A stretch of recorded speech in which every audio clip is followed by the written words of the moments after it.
kubanenda kamadunda koburu mu Kenya.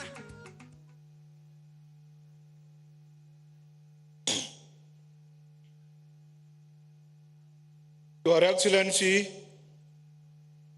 Dr. William Ruto, President of the Republic of Kenya and Chairman of the Committee of African Governments on Climate Change, Excellencies, Heads of State and Government,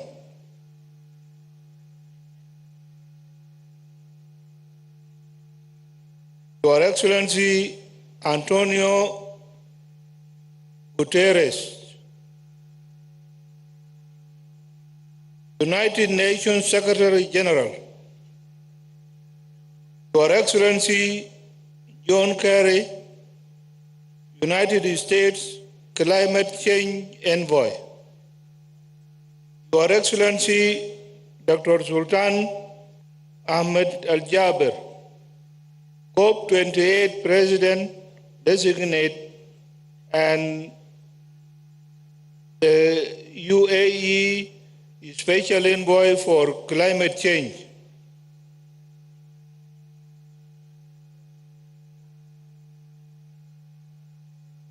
Honorable Ministers for Climate Change, distinguished guests, ladies and gentlemen, good afternoon.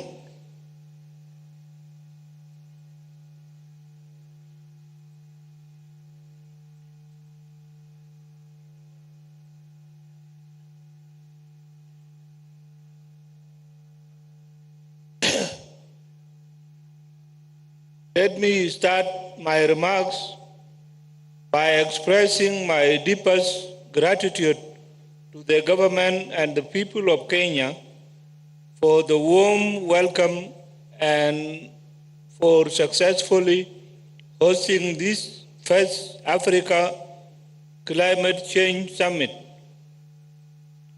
Excellencies, the biggest threat faced by humanity today is climate change. It is a threat whose effects are felt by all. But its causes have their roots in the action of a few. Take Africa for instance. We collectively emit less than 5% of carbon, but we are the most vulnerable region. My country, South Sudan, with tiny emissions, for example, is currently experiencing floods, droughts, heat waves, and irregular rain patterns. We have over 2 million people who have lost their livelihoods as a result of climate change and are in dire need of support. In the face of this reality, we cannot continue to lament about the impact of climate change, nor continue to wait for the financial support that has been promised but not delivered. We must seize this opportunity given to us by this African Climate Summit to come up with additional ways to address the impact of climate change. Why am I calling for additional measures?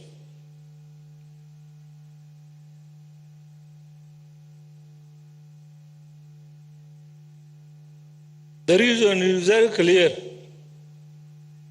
The $100 billion that was pledged at the United Nations Climate Change Conference, COP15, in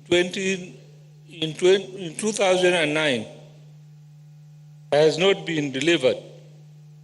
More importantly, that amount is not enough because Africa alone requires over $3 trillion to enable, mitigate, and adapt to the climate change.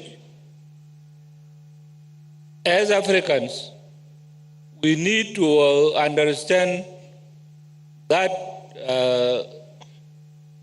transitioning to low carbon economy will come from within, and its path lies in operationalizing the theme of this summit, driving green growth and climate finance solutions for Africa, and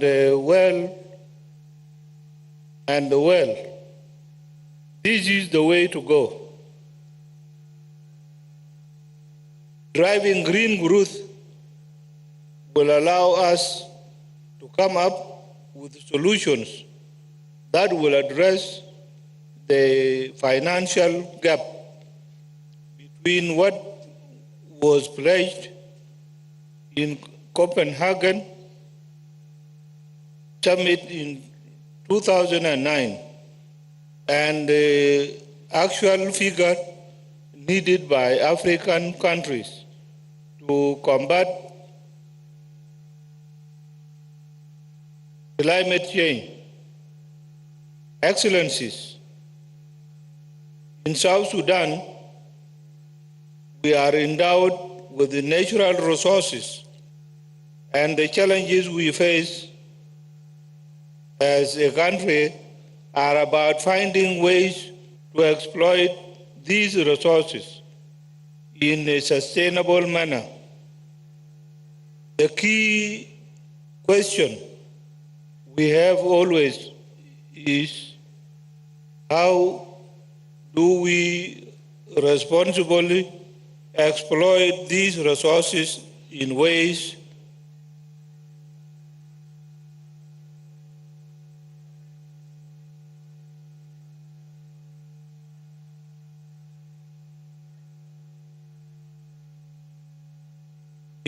that contribute towards mitigation and adaptation to the impact of climate change.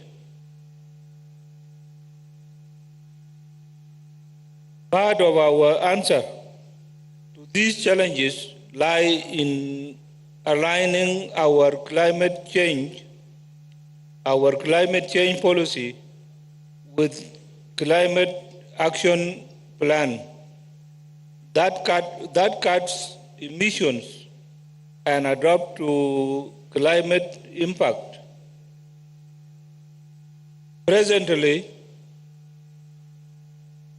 South Sudan has developed its second nationally determined contributions with the goal of generating 3,000 megawatts of renewable energy from hydro, solar, with wind, and geothermal gas. This to us is the path to net zero carbon by 2050. On top of this planned path, we aim to embark on climate smart agriculture to meet our food needs. Apart from changing how we plan our development to mitigate the impact of climate change, we also have a vast potential in carbon trading that can generate further revenue to finance our climate adaptation. Our natural forests and the Sud wetlands have the largest capacity to absorb carbon in the world. In fact, I'm proud to say that the Sud wetland in my country is the third long of the world. These ecosystems can sequester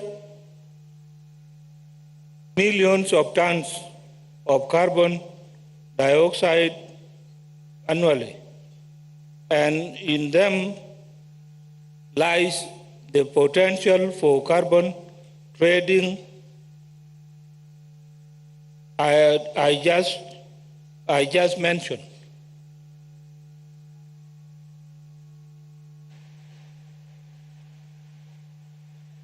Excellencies,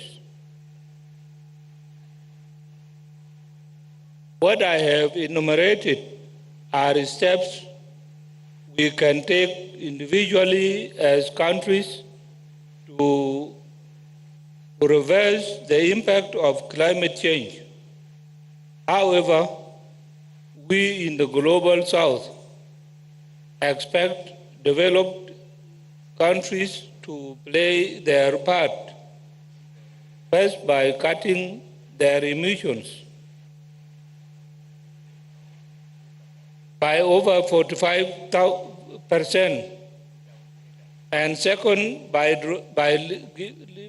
living their commitment that was made in 2009 in Copenhagen to finance climate adaptation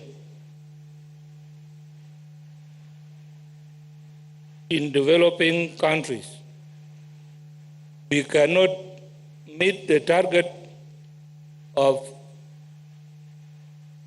maintaining the temperature rise to 1.5 Celsius by 2030 if the developed countries fail to meet their commitments, both in providing resources to assist with climate adaptation and leading the way in cutting their own emissions. Once again, I congratulate Kenya for successfully organizing the first Africa Climate Summit. I hope that all of us will speak with one voice at COP28 in Dubai. The time for climate action is now. I thank you very much.